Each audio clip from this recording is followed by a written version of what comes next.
And so I'm just crying out to God, like, please help me. It was the first time in my life, in my whole, spiritual walk or whatever, that I just felt nothing. There was no presence. Whatever being I thought was out there that would come and rescue me at a time like this, that doesn't exist. Nobody's coming to help me.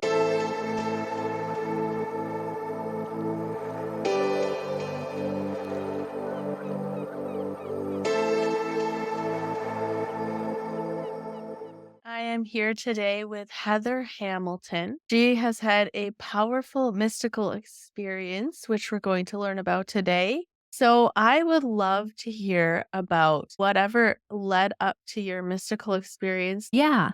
So, a little bit about my background. I've listened to a little bit of your story. I think it's quite similar. Like, I grew up in the Bible Belt South. I got, saved when I was 7 years old at a vacation Bible school. And really, I loved church. Like, I loved everything about that upbringing, really. We moved around quite a lot. And it was really I was sort of the person in my family who every time we moved, it was like, I need to find my youth group. I need to find my church. And so that was kind of always like my home base as we would sort of, move around. And and I loved it. And so that was just kind of the trajectory of my life. There were some lots of youth camps that were very emotional, where I would kind of feel like the emotional juices would get really primed and I would interpret that as God speaking to me and then, make some lifelong commitment or something. I remember I sort of write about in the book, like when I was 12 years old, deciding I'm going to be an overseas missionary because all of these people over here are going to hell and it's like life and death and someone has to do it. And so I always just took that sort of evangelical mission like very seriously. And so that trajectory continued like through college. And after that, I met my husband in a large mega church that we were both involved in. We had 3 kids and he eventually like became the music director. So we were just very integrated into that whole ecosystem, like it was our whole world. I did not know what deconstruction was or anything like that. There was no desire to go, I don't know, search out for like alternative beliefs or other ways to see things. Like I think I was, you know, situated in that environment. I was a very sort of open, accepting, and tolerant person, but there wasn't really anything about my belief system that I had any interest in trying to change. And then about 5 years ago, I had just had our third child. She was around 10 weeks old. So this was in the postpartum period. And I essentially had just some major revelations about my life that I had never confronted before. I didn't really have, a history of mental illness or addiction or any severe type of, I guess, struggles like that. Sort of I feel like it was really like divine illumination confronting these past traumas in my life, which at the time I didn't understand what trauma was. I didn't understand how it worked or how it manifested or anything. And so it really sort of was just this illumination of my life where I was suddenly kind of seeing a 30,000-foot view of why I had made the decisions that I had made, why I coped the way I did, and it almost felt like the trajectory of my life was extremely predictable. Like someone without even knowing me just could have written a book about it. And so I started to understand oh, a lot of the decisions that I have made in my life have been like trauma responses or ways to cope. And so this really propelled me into an identity crisis because up until that point, it was just I'm a successful American Christian mom. I struggle time to time with just anxiety or sort of depression in certain situations, but then the situation clears up and I'm fine. And so I had never looked at myself.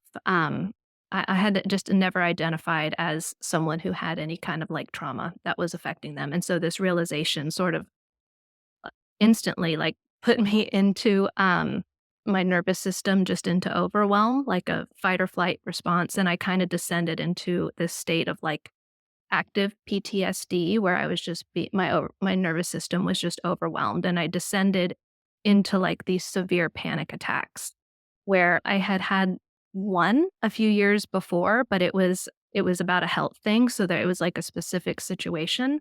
I didn't really have a history with panic disorder or panic attacks, and suddenly it was, like, over the course of 5 days, like, back to back to back to back. I could just not pull myself out of this, and I had these 3 little kids, one of which was an infant, and it was like I was in this desperate situation and also kind of looking at it going like, "If I can't pull myself together, like, this is just not going to end well," and I just did not know what to do. At that point, I had, had a therapist for about 15 years and, been in and out of that doing talk therapy.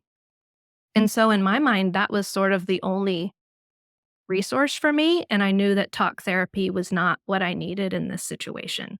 And so in my mind, I was thinking, if I ask for help, I'm going to be going to a psychiatric facility. Like, that was sort of the reality in my mind that I was confronting, and that just felt like not an option that could happen because I had this little baby who I was nursing, and for me, that felt like I'm gonna be separated from my kids, and that can't happen. And so I was essentially trying to just pull myself up from by my bootstraps throughout this, 4 or 5 days, and it sort of culminated one night. I would kinda go to sleep and then wake up a couple hours, in the night, feeling overwhelmed with, like, repressed memories and PTSD and that kinda thing and panicking. I would kinda wake my husband up, and so this particular night, I was like, "None of us have slept in 5 days. I'm just gonna go down to the basement and try to ride this panic attack out." And so I go down and I'm just like, crying out to God, like the most desperate I've ever been, like, "Please deliver me from this, please, come and rescue me." And I think I had this sort of unconscious way of thinking about God where I thought if I ever was in like a situation like this that felt sort of life and death, I hadn't had suicidal ideation, but it was just the sobering reality that I can't live like this. It almost felt like being in an electric chair of emotional and psychological pain where you understand why someone's just like, boom, like I tap out. And so that was sort of the trajectory that I felt like this was going in. And so I'm just crying out to God, like, please help me. And it was the first time in my life, in my whole, like, spiritual walk or whatever, that I just felt nothing. Like there was no presence. Whatever being I thought was out there that would come and rescue me at a time like this, it was just like, that doesn't exist. And nobody's coming to help me. It was just this feeling of like being untethered out in space. Like it just, I mean, that's a great metaphor that I like to use. But if you could just feel like, I don't know, being connected to something in space and then someone just cuts the cord and you know that you're gone, it felt like that. And so I recognized this psychological and spiritual state that I was in as hell. I knew that it was. And so, of course, I wasn't like rationally deconstructing and all of that right then, but I just understood like, oh my God, this is where I am. And when I was there, sort of an illumination that came up for me was this is where Jonah was. This is the belly of the whale. And I sort of just knew intuitively that that is what that story was about. Again, up until that time, like my faith to me was belief in like these fantastical stories, like that doesn't make sense that a man could survive in the belly of a whale for 3 days, but like I believe God is so big, so I have to believe that that's what happened.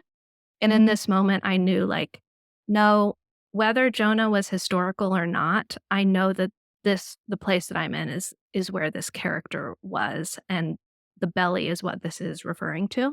Reckoning with all of that and realizing that nobody was coming to help me, I went upstairs and woke my husband up and said, I need help. I need you to call 911.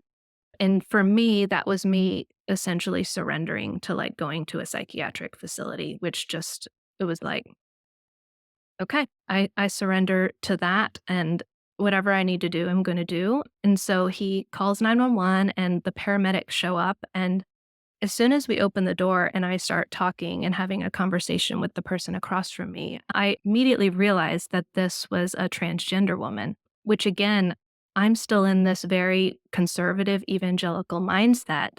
And my first reaction to this was fear or a lack of trust, where again, like I'm in the moment experiencing this. And at the same time, I'm recognizing, oh, I'm viewing myself as the person who has the truth, who's supposed to be helping and rescuing people like you. And suddenly it's the other way around. And so I'm kind of observing my own unconscious bias that I didn't even realize that I had in terms of giving and receiving help or trusting other people. It was like, I guess I only trust the people in my little in group to help me.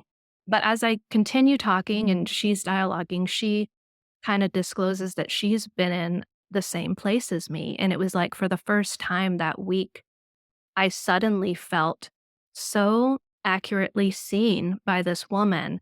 And in that moment, it was like time just fell away. And I just felt this overwhelming, like, presence of love. It was almost like being like held in this bubble, but it was all encompassing. It was coming from her and it was coming out of me. And it was almost like time didn't exist, but it was deeper than time. It was like I was sort of pulled into like the fountain of eternity or something. And so it was like being in heaven, really. Like it was an experience of the eternal. And so I recognized like, oh my God, like Christ just came to me through the body, this unexpected body, you know? And that was really like the turning point for me where everything about my theology and my orientation and my way of looking out at the world and sort of the axis was uprooted out of this, this dogmatic beliefs and like planted in this experience of eternal truth. And from there, I did not end up going to a psychiatric facility. I did go see my counselor who had been trained in what is called EMDR therapy by that point. And so I did about 6 months of that, which was essentially like, I make this metaphor in my book about kind of unclogging my psychological pipes. I noticed that there were like all these sort of energetic blocks in my psychological pipes due to trauma.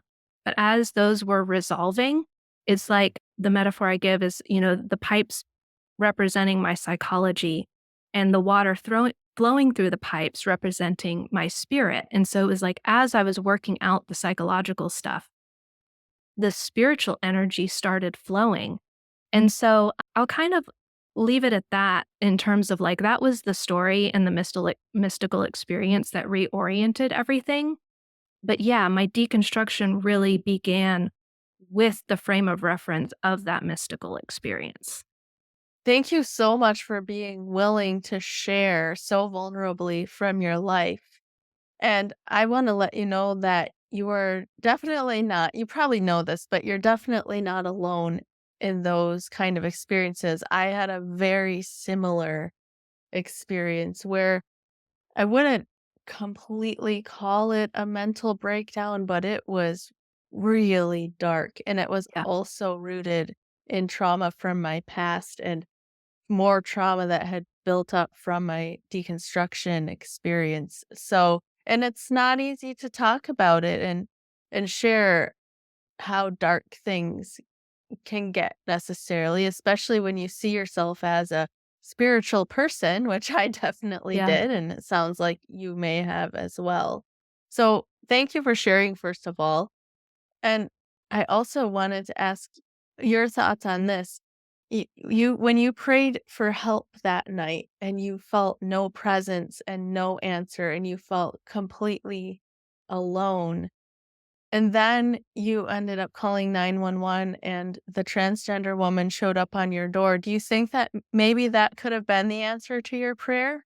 Oh, yeah, definitely. And it's interesting, just like you said, I didn't really talk about I didn't have language for the experience at first. It took me a while to even, come across the language of mystical experience. Actually, you have the book, The Universal Christ, sitting right there. I have just so much affection for Richard Rohr because that book was really my introduction to him, and it gave me the language for what I had experienced. So, going back to, the hellish experience, one might call it a dark night of the soul, that was certainly, like, the beginning of it, where I call it my God concept now, where, I had a certain concept of what God was.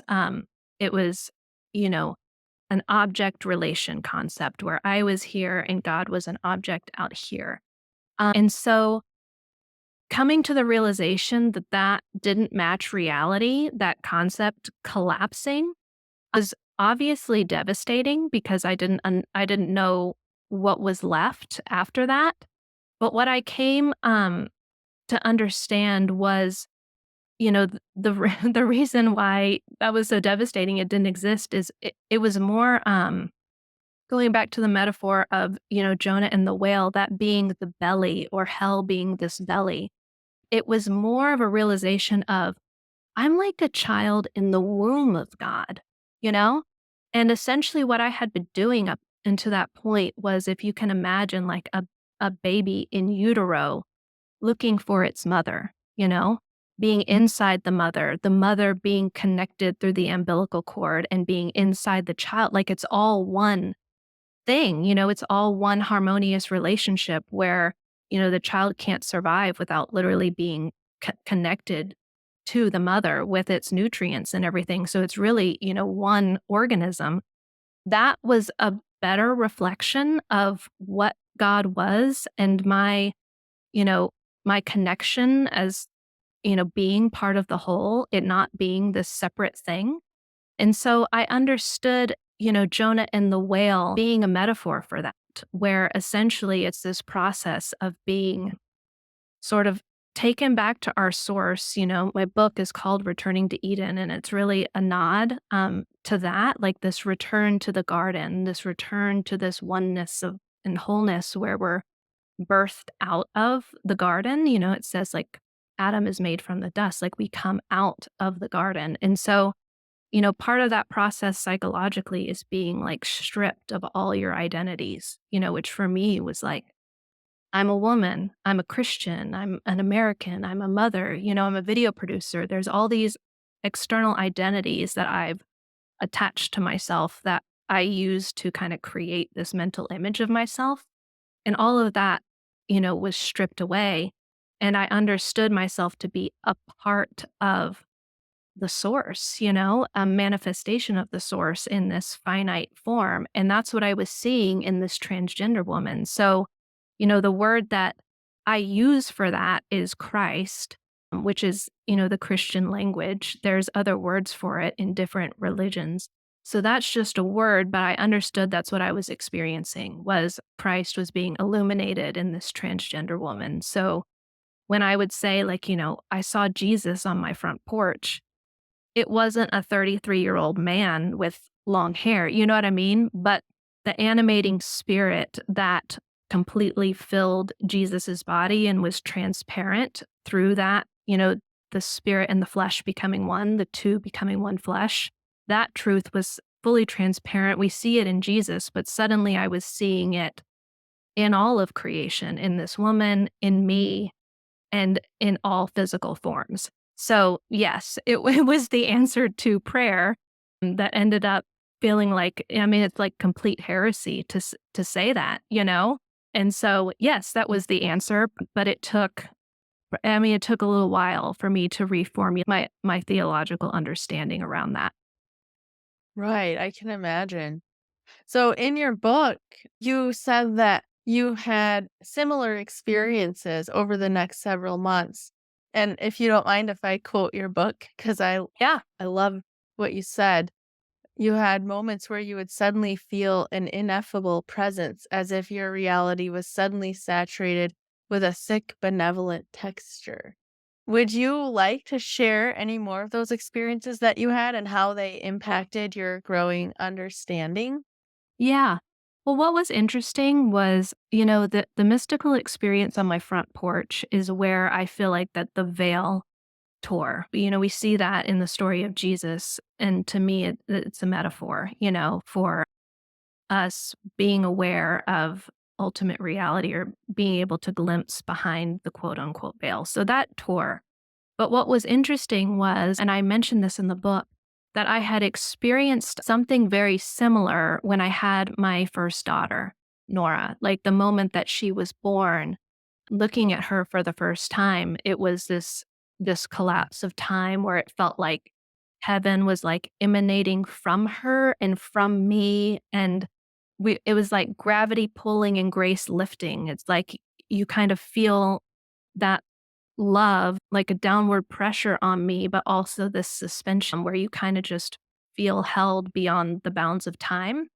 But that window kind of closed after that, and I sort of associated it just with childbirth. Like, I was like, "Oh, having a kid is this magical thing." So then I kinda wanted to have more kids, for various reasons, but I wanted to experience that feeling again. I didn't quite understand that what I had experienced was, like, the nature of reality. And so after the mystical experience on my front porch, and as I was continuing to, like, work through therapy and everything, sort of the night awakenings actually didn't stop, but I continued to wake up to sort of a feeling of like this loving energy kind of pulsing through my body in the middle of the night. And I would just kind of lay there and experience it. And it almost felt like my whole body was I don't know, on a cellular level, kind of, renewing itself, where I really did feel like a new creation. This thing we talk about in church all the time where it's, life, death, rebirth, you have to get reborn. I was like, what's happening to me now in my 30s feels a lot more like what Jesus was talking about in terms of rebirth than, a conscious decision that I made to believe a set of doctrines when I was 7 years old. So I started to understand that whole metaphor of rebirth in a new way, experiencing it as an adult, and also kind of recognizing that pattern that I see in scripture and also through human development, where it's like, we kind of come into the world as infants and small children, really just at one with our environment. Like infants feel like they're at one with their mother, there's not a sense of separation. And then it's really when the ego, or what I call the false self in my book, comes online, which is a very normal part of human development, but that's the pull into dualism or a sense of separation, or what we see in the garden, is the knowledge of good and evil. So, Adam and Eve eating from that tree is symbolic of this psychological, normal process of psychological development where the rational mind has to come online so that we can navigate our world. And then once that's sort of brought us to a certain point, that way of knowing ourselves, that's identification with a very specific form that's separate from everything else, including God, is what has to die for this rebirth process to happen. Would you like to share a little bit about your deconstruction experience? So we've talked a lot about like the mystical foundation that Yeah. you had, and that it was actually your mystical experiences that caused your deconstruction and caused you to start rethinking things. So what was that process actually like for you? For most people, it doesn't happen overnight. It's like a lot of rethinking things. So how did that process start for you? It definitely started with a new understanding of what hell was, where on one hand, I wanted to like, run down the aisles at my church screaming like hell's not real. Like that was kind of like what in my fantasy world, what I really wanted to do. But I also found that it wasn't quite accurate to say that, or that wasn't quite enough, to go around saying I don't believe in hell anymore when actually I had experienced it. I just understood it to be a transitional phase. Like if you think about a caterpillar transforming into a butterfly, the entity that is that caterpillar stays the same through the whole transformation. And, when it comes time to enter the cocoon, like what happens in the cocoon is like caterpillar's body, its form is literally like melted, you know? And that's what has to happen for it to take on, this new form as a beautiful butterfly and experience reality in a whole new way. So that's essentially what's happening, where, in the Christian tradition, all of us little caterpillars down here are essentially being like, avoid the cocoon, like don't go there because all we know is that our little buddies, end up in the cocoon and then we never see them again. Whereas the butterfly is kind of flying around, able to say, like, it's all fine, trust the process. So, I went back and looked at the Jonah and the whale story first and noticed in the King James Version how he actually says, like, out of the belly of hell I cried. And so that whole concept, believe in Jesus for your salvation so that you don't go to this place forever and ever, it was framed as an eternal final destination. And I started to see it as a necessary part of the process where, even when I've heard other people kind of speak of their hellish experience, those are very real experiences. But I've noticed just this pattern of surrender sort of at the end of all of them, where it's very personal to you, like your own fears, your own traumas, your own things that you have to reconcile in your life, kind of getting to this place of surrender. And I've heard a lot of people who've had those experiences come out and say, like, I needed to forgive, That was a huge thing for me, not even realizing, that that's what I needed to do to experience like freedom and grace and really like live out my destiny and incarnation was to not be holding on from anything in the past and how that, had kind of contributed to this backlog of like fear and anxiety and depression and all this. So I saw that pattern in Jonah, I saw it again in Psalms where, the psalmist is like, if I go up to heaven, you're there. If I make my bed in hell, you're there. And I'm like, what the hell? Like God's in hell? That's not the Right. story. That's not the story that I heard. And then Jesus is saying, you're going to see the sign of Jonah. Well, believing that story literally makes no sense to say that, like why is he referencing this man in the belly of a whale for 3 days before, he goes off to his death? And, we see in the Apostles' Creed how it's like, it says, Jesus dies and he descends into hell. It says, he goes into the heart of the earth for 3 days. And then he comes back, not completely different, but not completely the same. Like he carries his scars, he carries his whole history and his whole humanity with him.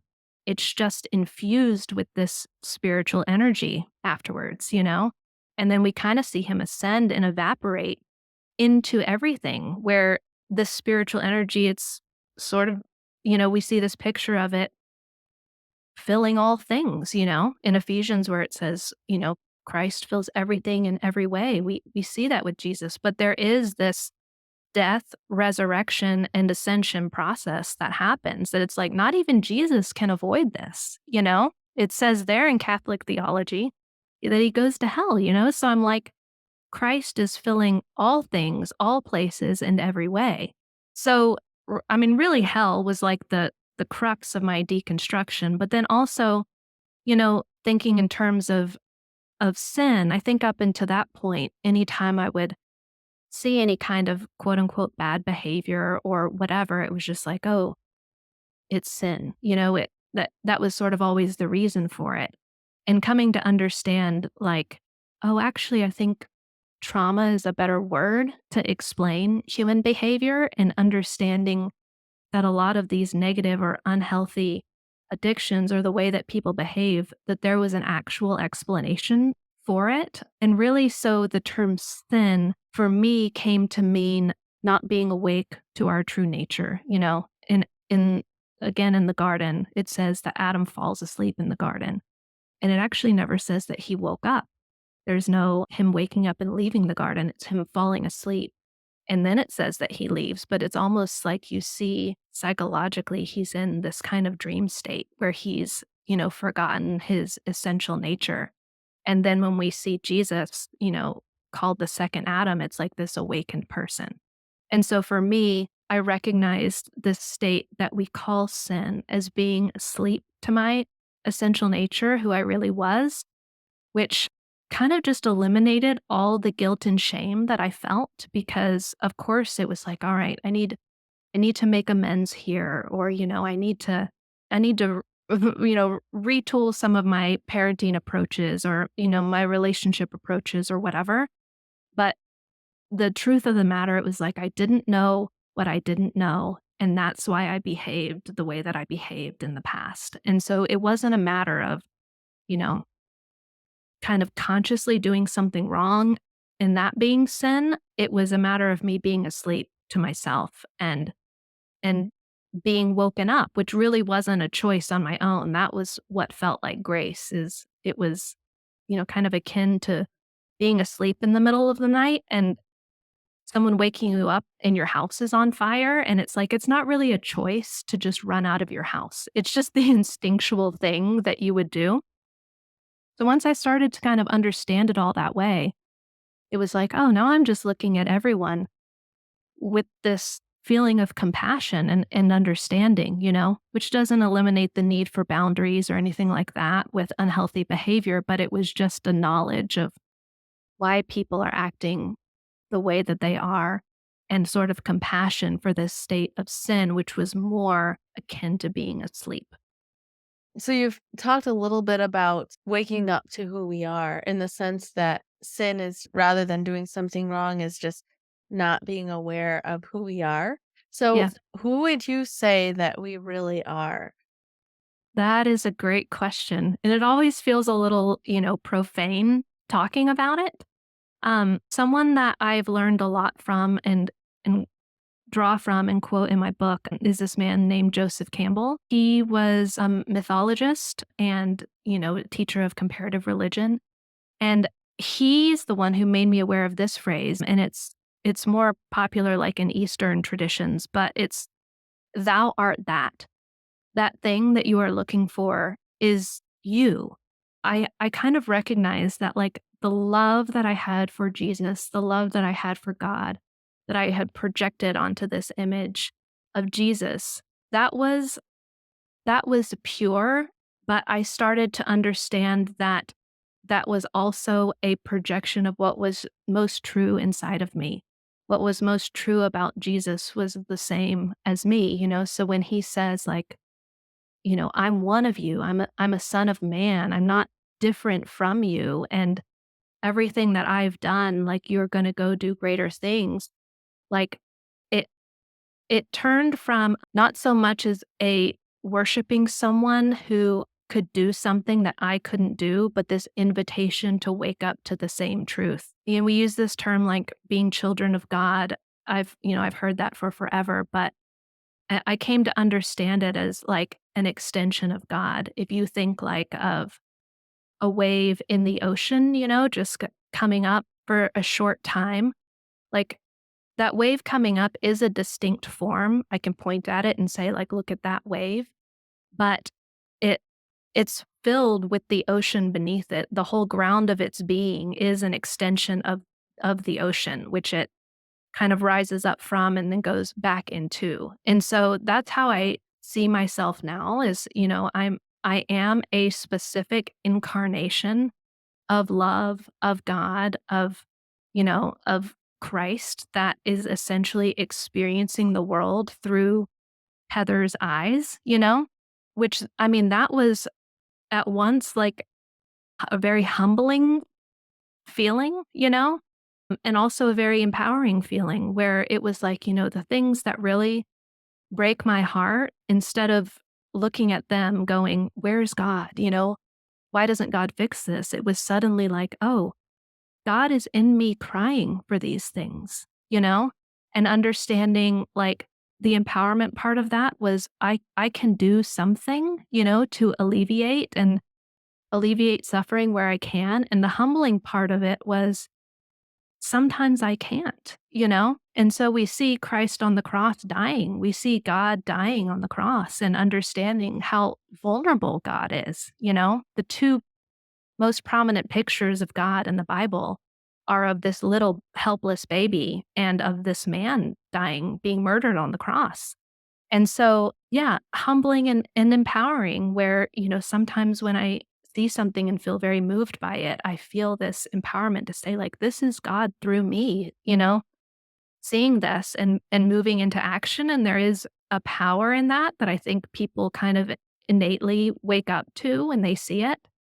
And then there's also the co-suffering and compassion for the world where you're like, sometimes God has to die. And that's part of the human experience. So you're sort of, you've kind of got it's this balance of having one foot in the human experience and one foot in the spiritual experience where you understand, like, okay, the wave comes up and then it dissolves. Just because the form dies doesn't mean that, you know, the essential quality of it has gone anywhere. It's still right here. But then there's also, grief for the loss of the form. So that's kind of a verbose way of answering your question, but I hope I did. That was beautiful. I loved what you said, especially when you were talking about how when you asked the question about the suffering in the world and where's God and why isn't God doing something about that? And then you had the revelation that, oh, I mean, as profane as it sounds to say this to as somebody who came out of the Christian faith, but I am God in a sense. Like I am part of God. God is in me and you and everything. So when I ask, why isn't God doing anything about this? What am I doing? And Yeah. I love that so much because that was also a huge paradigm shift that I had with my deconstruction. And when I deconstructed, I read a lot of near death experience accounts. And in every account where somebody saw or experienced Jesus, Jesus would actually tell those people, not that you need to believe on me and I'm going to come and save the world, but you need to go back to your life and be as loving as you can. Love the person you're with. Love is the only thing that matters. Love is what will change the world. Like the same message coming through over and over. And in a way, it's so freeing to realize that. I mean, I guess it could be a little overwhelming for people to realize Jesus isn't coming back to set everything right. He's waiting for us to do what we're supposed to do. But it's also so empowering and freeing to realize that I actually have the power to do something. Yeah. And all I have to do is what I can do. Right. Yeah. I think that, yeah, you just hit it where I don't remember who said this quote, but God comes to you disguised as your life. And that was so revolutionary for me. And even thinking about, you know, in the story of Jesus, where even as he's, dying, getting carried to the cross, entering into all this suffering, he's saying, I willfully giving up my life. Like they're not taking my life from me. I'm laying it down on my own accord. And, I used to think that that meant like, well, I could just snap my fingers and get out of this situation if I wanted to, but I'm just choosing not to. And I actually don't think that that's a very helpful interpretation anymore. I think it's more this choosing your life, this saying yes to it before you even get here, having that disposition towards your life where when everything looks like calamity and catastrophe, where it looks like the fall, turning that fall into like a willful dive, that shift into saying yes to all of it, no matter what suffering you're experiencing, saying, I willfully say yes to this is really like the embodiment of your incarnation where you come to understand, God disguised as your life. And just like you said, where it's like, oh my God, like how do I love my husband better? How do I love my kids better? What in my immediate world here? How do I love myself better? Yeah, it's just what you said, where I think that the offense for people can happen when you say, like, I'm God having this human experience or whatever, coming to think like I have to save the whole world. That would be an inflation of ego. And that's essentially what I was trying to do as an evangelical Christian, by proxy of Jesus. Like, let's save the whole world by telling them about Jesus. And, he's the savior, but we kind of are too. Like, it's like team saving everyone. But when it comes to like, I can save my little world, this incarnation that I've come to inhabit, which is Heather, and I have this husband and I have these kids and I have these passions and I'm I'm coming alive in the ways that feel true and right for me in this finite period of time. It's like when you start to really like fall in love with your life and say yes to every part of it, then I feel like that's what ends up awakening people or opening people up, which we could call saving the world or whatever. But it's helping people awaken to the ultimate truth of who they really are. Absolutely. So in your book, you went through a lot of Bible passages or stories, reinterpreted them in a more metaphorical way. And I would love to just go through every single one, but we don't have the time. So maybe could you share maybe one or two of the most profound ones to Yeah. you? Yeah, and this is really like what I wanted to communicate because I think for people who have experienced religious trauma or have experienced abuse or even just felt like I believed all this insane stuff, you know what I mean? And it was just garbage and I don't want to think about it anymore. For me, what I was that these a lot of these Bible stories are like the most potent symbolic pictures of our internal life, of our unconscious mind. They're like roadmaps that awaken us to our true self. And so when I started to understand that that's what they were, a lot of the hangups and the triggers that I had about kind of being taught the wrong thing sort of just fell away for me. It all became like very uninteresting to debate about like whether it was like literal or not, or whether this happened or not, or the historicity of certain things. Like they became mythology to me, but I understood that that had sort of had a negative connotation, in the Christian tradition to say like, oh, a lot of these stories are mythology, but all myth is like symbolic maps into your inner world. It's a metaphorical picture of the potential in your life. So one that I kind of tell a story about to sort of give an example, but then I'll just say that it's like true for my real life is the parting of the Red Sea. Again, growing up thinking that that was literal, it was like, well, that makes no sense, but I have to just believe that God did this. And so kind of the story how I set it up is, this awakening for me was kind of looking back and understanding how much of a slave I felt to my ego, to my addictions, to my coping mechanisms, and essentially saying, like, I'm going to leave that behind. Like, I'm walking forward into this unknown. And actually, what I'm walking towards looks like it's going to overwhelm and drown me. But I knew, like, I can't go back to that, even though some of the old patterns were beckoning me to come. It's like, you were in bondage back here, but, at least you felt safety. At least you had financial security. A lot of people who work in church feel this way. If I start following this path, I'm going to be threatening my financial security. That's real. But so at least I had those things. I had these addictions to kind of numb me and soothe me when my nervous system was getting out of whack. So those are all like comforting things that are kind of beckoning you to come back. But to say like I'm not going to die that slow death, I'm going to move forward into this unknown direction. Like the energy that sort of life and death energy that you move forward with, like the universe responds to it. And so you see in the story essentially them saying like, we're not going back. We're going this way, but this way looks like we're going to die. It looks like we're going to drown. And essentially, what they have to do is take the first step before the sea opens. Like, you have to be willing to take that step forward before the water opens.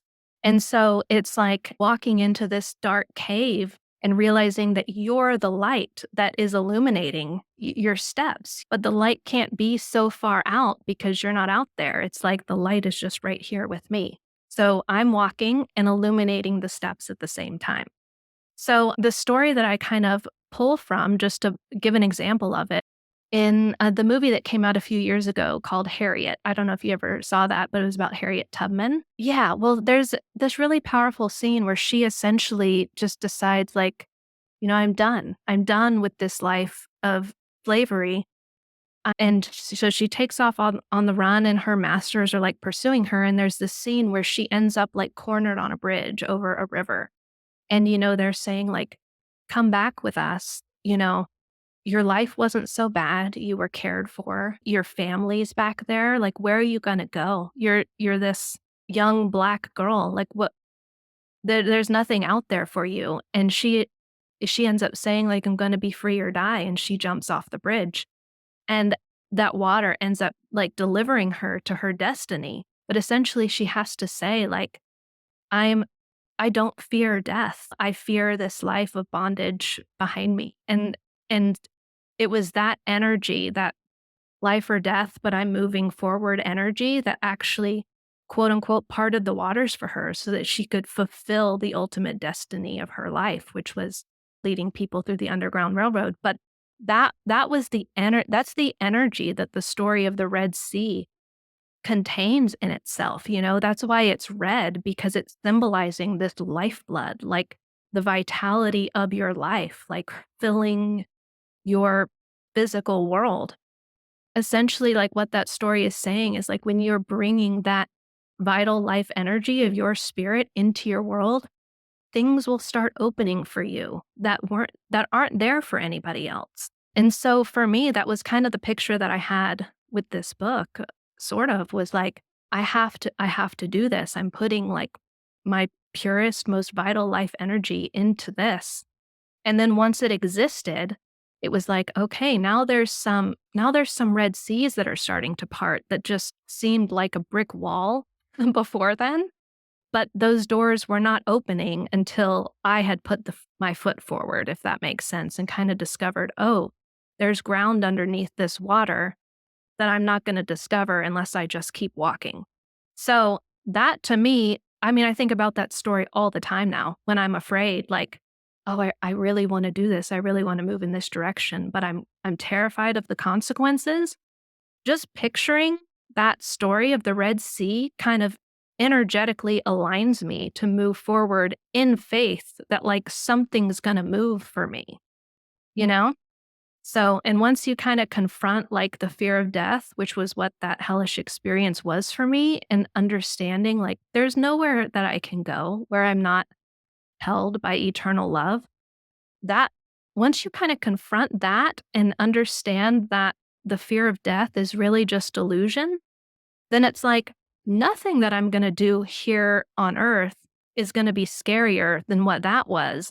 And I've already seen the illusion of death.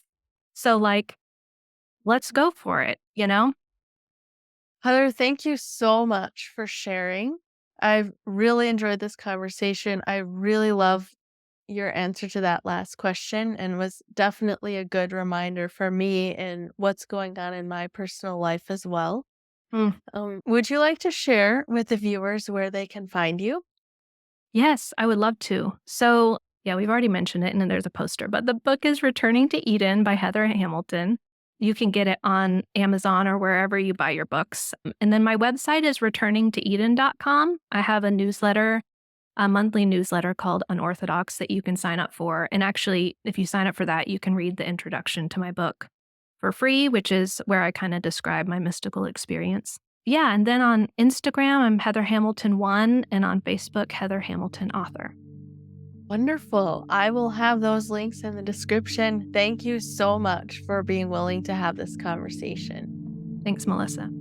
Thank you for watching the Love Covered Life podcast. Don't forget to subscribe, share this video with your friends, and comment with your thoughts and opinion. And check the description box for the links to my TikTok and Instagram, where I share the more personal side of my life, my website, where I share my paintings and merch, and also the Be a Guest link for anybody who's interested in sharing their story. Be loved, be happy, be at peace, and thank you for watching.